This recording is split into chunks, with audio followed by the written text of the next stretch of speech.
weiß, ich fahre jetzt dieses Jahr keine Rennen mehr, da muss ich ja irgendwo anders einen Adrenalinkick bekommen. Aber natürlich breche ich nie die StVO. Nein.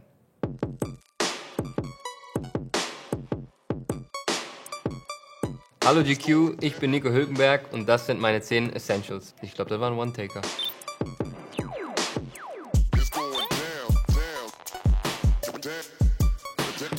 Nee, das war nicht schön. Das war noch meine geliebte Dentagard von Colgate, die ich schon seit gefühlt 10, 15 Jahren benutze. Der Geschmack ist hier, wie man hier sieht, das ist so kräutermäßig und gibt eine schöne Frische, meist morgens, wenn man aufsteht, im Mund und kann dann super in den Tag starten. Lustige ist, hier mit dem Biber ist eigentlich eine Kinderzahnpasta, aber irgendwie bin ich dran hängen geblieben. Schmeckt außerordentlich gut.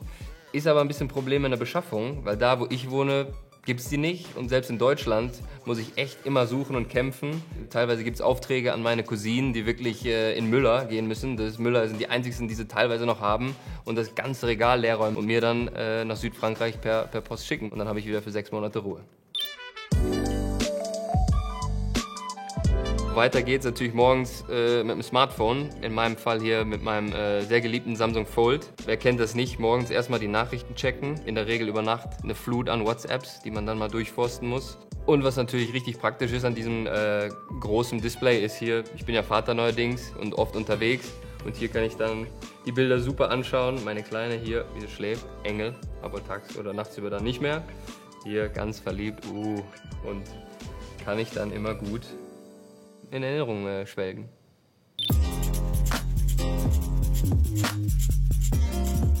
Sonnenbrille, eines meiner Lieblingsutensilien auch. Ich meine, wer mag keine Sonnenbrillen? Das ist meine Lieblingssonnenbrille. Geht einfach immer. Richtig gute Linse für Augenkomfort gegen das UV-Licht, also damit gewinne ich einfach. Meine Lieblingslinse hier ist in dem Fall eine Lunette Generale. Ich glaube, das ist ein kanadisches Fabrikat. Und ich kann es sehr empfehlen. Ich habe eine kleine Schwachstelle für Sonnenbrillen, Schuhe und auch Uhren. Höchstwahrscheinlich habe ich davon auch noch ein bisschen mehr davon mitgebracht und werdet ihr gleich auch noch sehen.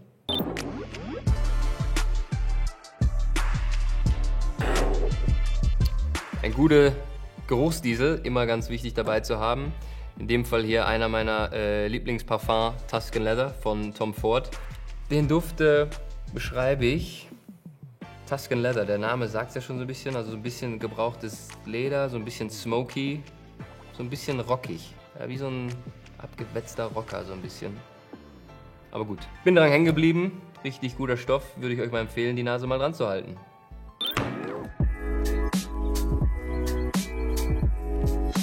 Ein paar Laufschuhe, das ist der Adidas Zero Boston 9 und da ist einfach ein guter Kompromiss zwischen hier Sprengung, der Schäumung und Dämpfung. Ja, einfach ein wunderschöner Schuh. Muss natürlich auch ein bisschen fit bleiben und ich bin leidenschaftlicher Läufer, mal mehr, mal weniger, aber generell laufe ich schon mein ganzes Leben, seitdem ich quasi klein bin oder Kind bin. Und darum muss das Paar Laufschuhe natürlich immer dabei sein. Ist natürlich auch so ein Training, was man immer und überall machen kann. Da gibt es keine Ausrede, man braucht kein Gym, sondern Schuhe an, zack, raus geht's auf die Straße, ein bisschen den Kopf frei laufen und was für den Körper tun. Ja, also 7,5, 8 Minuten, dann war das aber schon recht anstrengend. So, das waren meine Schuhe und tschüss.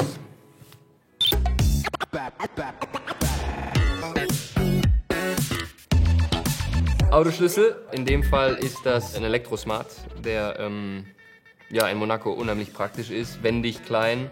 Und Monaco ist ja bekanntlich klein, vor allem die Parkhäuser. Da habe ich mir den kleinen Flummi hier zugelegt, weil das einfach quadratisch praktisch gut ist.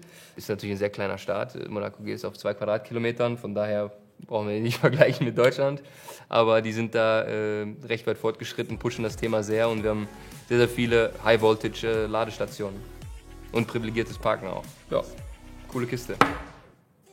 Ich bin natürlich, welche Überraschung, ein kleiner Autofreak und Fanat. Und natürlich gehören da auch die Sportautos dazu und brauche ich ab und zu mal ordentlich ein paar PS. Ich fahre jetzt dieses Jahr keine Rennen mehr, da muss ich ja irgendwo anders einen Adrenalinkick bekommen und da gibt es dann natürlich ab und zu auch mal eine sportliche Ausfahrt. Aber natürlich breche ich nie die StVO.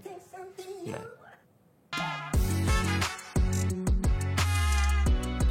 einen schönen Wecker, im Fachjargon mit meinen Freunden eine Zwiebel. Ich bin Zwiebelsammler und Liebhaber, also Uhrensammler und Liebhaber. Ohne ein gutes Uhrenwerk gehe ich fast nie aus dem Haus und auch nicht auf Reisen. Natürlich, Uhrzeit ist eine Sache, aber ist einfach natürlich auch ein Schmuckstück, Schmuckutensil. Meistens habe ich ganz gerne eine Chronograph-Funktion, wo man hier diese Start-Stopp-Funktion hat und natürlich die theoretisch eine Rundenzeit nehmen könnte oder im Gym auch die Pausen messen könnte. Es gibt aber auch andere Komplikationen. Das ist jetzt hier eine Chronograph, in dem Fall hier eine AP. Das ist eine Code 11.59, recht neues Modell. Rund, ein bisschen klassischer in dem Fall, aber taugt mir sehr gut. Genau wie Tourbillon zum Beispiel, was so der Endgegner ist, hat die höchste Ganggenauigkeit, sind dadurch natürlich auch sehr kompliziert, schwer zu kriegen und teuer. Es gibt natürlich verschiedene Materialien, Stahl, Roségold, Gelbgold, Platin, Titan. Titanuhren sind auch sehr cool, weil die ultra leicht sind. Das für Rennfahrer natürlich geht es oft um Gewicht und Gewichtsersparnis. Dann gibt es Skeleton, wo quasi vorne das Gesicht oder das Face Dial komplett quasi offen ist und man sieht komplett rein und das Uhrenwerk, da bin ich auch ein Riesenfan von. Tja, als Sammler muss man natürlich ein bisschen von allem immer haben.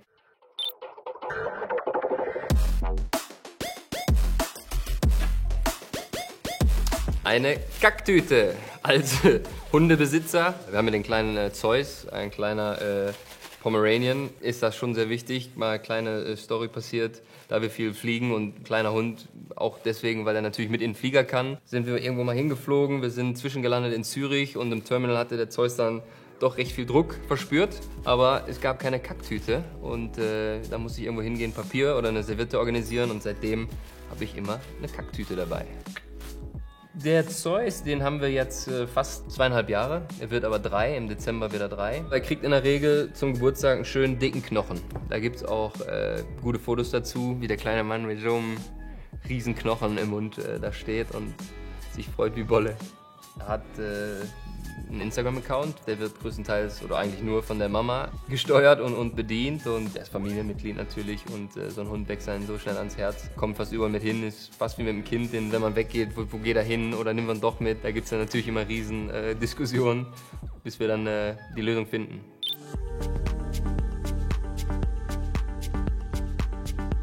Meine Samsung Earbuds dürfen natürlich nicht fehlen, im Alltag nicht, im Gym nicht. Und bei Reisen schon gar nicht, weil die haben einfach einen super Bass und eigentlich ist bei mir Spotify einer der meistbenutzten Apps zu Hause, sowohl auch beim Reisen auf dem Smartphone. Und die haben auch so eine Noise-Cancelling-Funktion, die richtig gut funktioniert und wenn man mal ein bisschen Ruhe haben will vom Nachbarn, wenn der da schmatzt oder so, kann ich die Dinger wirklich empfehlen und die bringen Freude und Spaß. Musik oder Podcast, oder was sind so deine Favorites? Meine Playlist, die ich mit sehr viel Liebe, Mühe, Zeit, Geld und Aufwand zusammengestellt habe, kann ich euch vielleicht auch mal irgendwann sharen oder zeigen. Meistens läuft die rauf und runter. Podcasts sind ganz selten mal mein Ding. Eigentlich hauptsächlich Musik, ja. Ich bin mit Musikrichtungen und so Genrebeschreibungen wirklich schlecht. Ich würde sagen, so ein bisschen Hausmusik mag ich gerne. Blue Mal in Ibiza zum Beispiel, die Playlist. Viele von solchen Songs sind da zu finden. Wahrscheinlich ein bisschen Pop, ein bisschen R&B, Hip-Hop eher weniger, ist nicht so meins. Vielleicht ab und zu ein bisschen klassische Musik. Will man nicht denken, aber...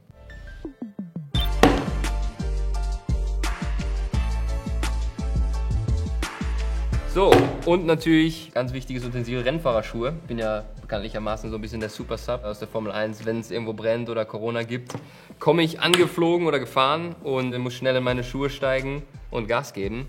Das sind hier Deutschland Edition, man sieht hier die Deutschlandfahne, auch vorne auf der Zunge. Hier war schwarz-gelb und von innen der Adler. Die sind aus 2019 vom Deutschland Grand Prix, haben mir zwar nicht viel Glück gebracht, aber sind trotzdem irgendwie meine Lieblingsschuhe und sehen einfach geil aus und deswegen nehme ich die mit für den Fall der Fälle. Rennfahrerschuhe, man braucht natürlich irgendwo eine dünne Sohle, weil man will, dass der Fuß einfach in direkten Kontakt mit dem Gaspedal ist, dass da keine kein Verlust ist, sondern das Feedback soll ja so direkt wie möglich sein, weil man braucht einfach viel Gefühl am Brems- und am Gaspedal. Darum ist eine dünne Sohle sehr, sehr klassisch und natürlich eine gewisse Steifigkeit. Man sieht, der ist zwar sehr dünn, aber trotzdem recht steif hier, dass man einfach eine gute Stabilität hat. Und feuerfest müssen die natürlich auch sein. Da gibt es Vorschriften, dass die natürlich so und so viele Sekunden dem Feuer standhalten müssen. Hier drin sind wir natürlich noch auch mit feuerfesten Socken. Ja, so leicht wie möglich. Im Rennsport ist sowieso natürlich alles auf Gewichtsersparnis ausgelegt. Personalisiert auch oft. Das ist auch so eine Geschichte. Wir Fahrer, man hat ja so den Helm, das Design kann man selber ein bisschen bestimmen. Das andere Ding sind die Schuhe, wo wir gerne oft rumspielen. Das ist so ein Gimmick für die Fahrer, wenn beim Heim Grand Prix oder beim Monaco Grand Prix, bei irgendwelchen speziellen Rennen sich den Schuh selber ein bisschen zurecht designen kann und seine kreative Seite da ein bisschen ausleben kann. Und hat mir auch immer recht viel Spaß gemacht, weil es einfach irgendwie cool ist, ein cooles Schuhwerk am Fuß zu haben. So, das waren die Dinge, ohne die ich nicht leben kann. Hier könnt ihr noch weitere Videos schauen von 10 Essentials. Das war's von mir. Ciao, ciao.